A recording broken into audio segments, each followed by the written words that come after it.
Hello, Gene Schwimmer. Welcome back to In Case You Missed It, where I go through the events of the day, looking for minor items and maybe even sometimes major items that you may have missed because you're probably busy during the day.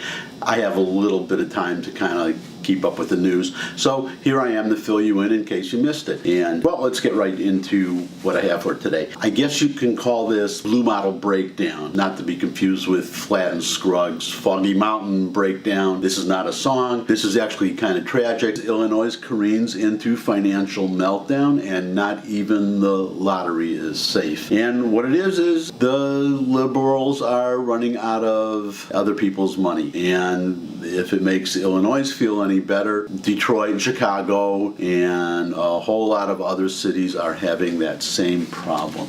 And they're all run by Democrats. Illinois is grappling with a full-fledged financial crisis, and not even the lottery is safe, with Republican Governor Bruce Rauner warning that the state is entering banana republic territory. Well, it's not quite a banana republic. The difference is Illinois doesn't have any bananas, as far as I know, and if they keep going the way they're going, they're not going to have any money either. Well, they already don't have any money, but they're going to have even less than no money. They're just going to owe more money, other people's money.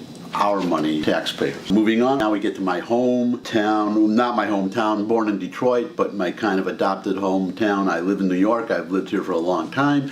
And if you want to know what you're missing in New York, okay, you got the operas, you got the theater, you got this and that, but you also got probably some of the worst transportation that you can imagine. Traffic is awful, and that's on purpose. The mayor designed this city with bike paths, and Times Square is now a pedestrian area, and you just can't get anywhere because everywhere is now blocked off for pedestrians and bicycles, and cars just, you can't go anywhere. So that was the traffic, and now the subways are really bad. They're having problems with signals on the subways, and as somebody who takes a subway, I can tell you it is really bad. I mean, there are people, subways just getting stuck between stations underground, especially during rush hour. You have people now banging on the doors to get out of the subway that are stuck, and some people have gotten out through the back doors of the subways or the front doors of the cars and jumped down onto the tracks and actually walked along the tracks in the underground subways in order to get to a station and get to work on time. And I can tell you from my personal experience, I kind of got tired of it too. And today, for the first time, I took the bus to work, and I was pleasantly surprised to find that I expected really bad traffic, but from where I come from, way up in Harlem, and the time in the morning, it wasn't bad. And it took me just about the same amount of time that it would take me on the subway, and it was much more pleasant and nice sunlight coming through the windows, and I just got some reading done, and I think I'm going to be taking the bus from now on. I mean, why deal with the subways? But I feel really bad for the people coming from way, way, way far away that have to deal with this problem.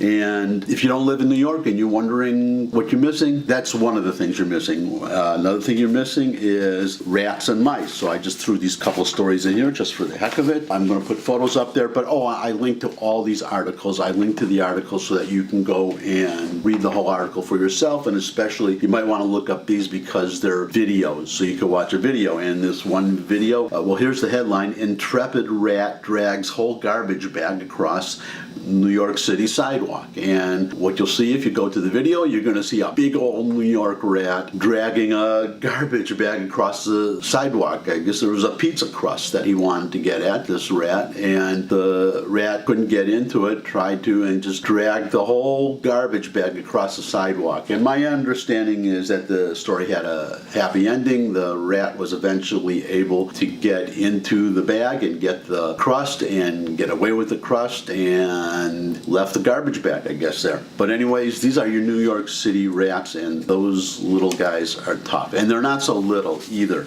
And in fact, well, here, okay, going from rats to mice, and we'll cover bed bugs in a later episode, but for right now, a mouse hangs out inside deli case at popular Queens bagel shop.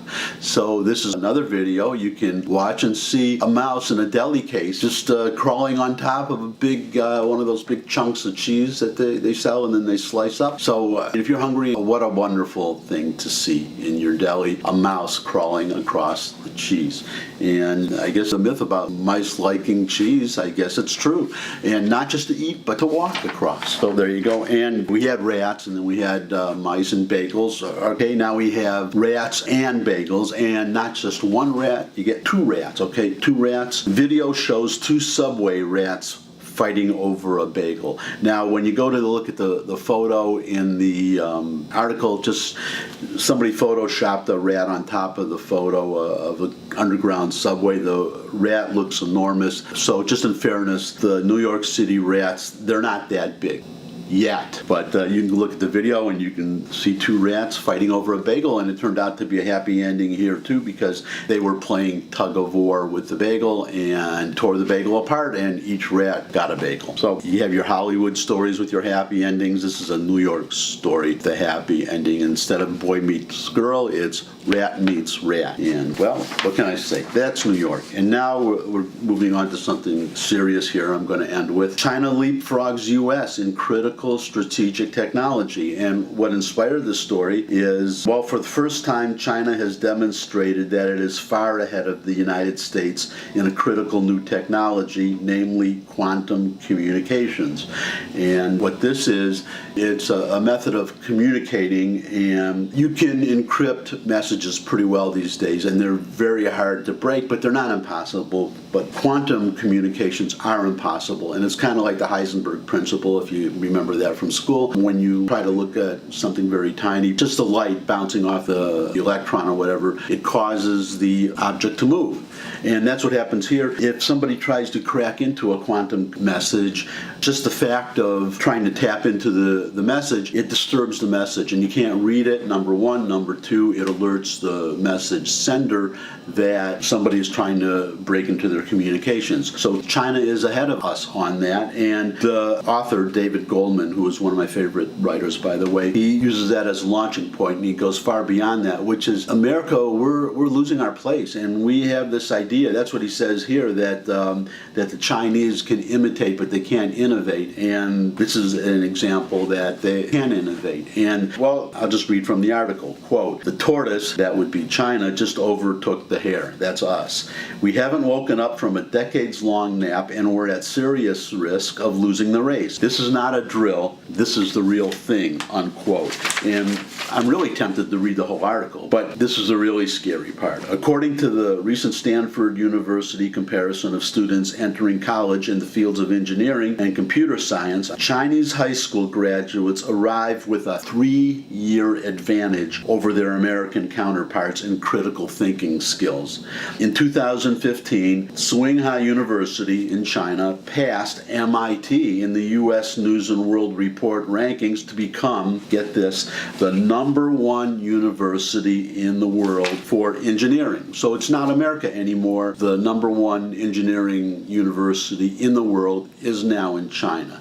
And there's more. China has the world's fastest supercomputers built entirely out of Chinese components. It has the world's largest radio telescope. It has thousands of surface-to-ship missiles that can hail down on American aircraft carriers from the stratosphere, and it has ultra-quiet diesel-electric submarines that can lurk on battery power for weeks. It has satellite killer missiles. Between 1999 and 2013, China's share of world high-tech exports rose from 3% to 26%, while America's fell from 18% to only 8%. Here's quoting again. This is speaking as the author, this quoting him, quote, "A couple of years ago, I sat across from the founder of a high-tech startup in Shenzhen.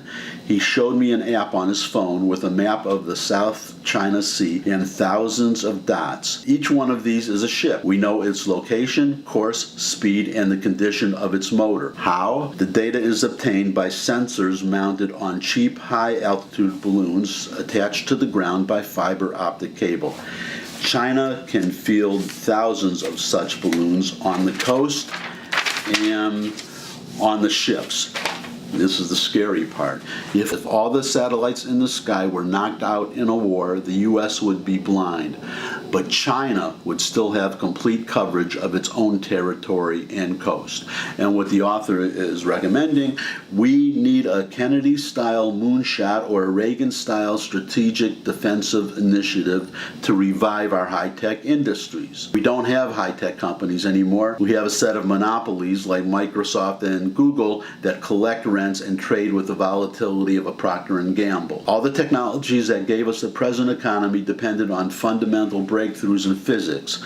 We no longer aim for breakthroughs. We write apps for ever more sophisticated toys. Now there's a little bit of optimism here, not much. Quote, we're still the hare and China is still the tortoise. China can innovate, but we can innovate better if we set out to do so in all seriousness. And that's the question. Will we? Goldman ends. There are many things we need to do. If we don't do this, nothing else we do is going to matter. And I hope somebody takes China's threat seriously. And on that unhappy note, that's it for today. And I'll see you again soon with more news and comments in case you missed it. You got plan, darling? I always got plan. They don't ever work, but I always got one.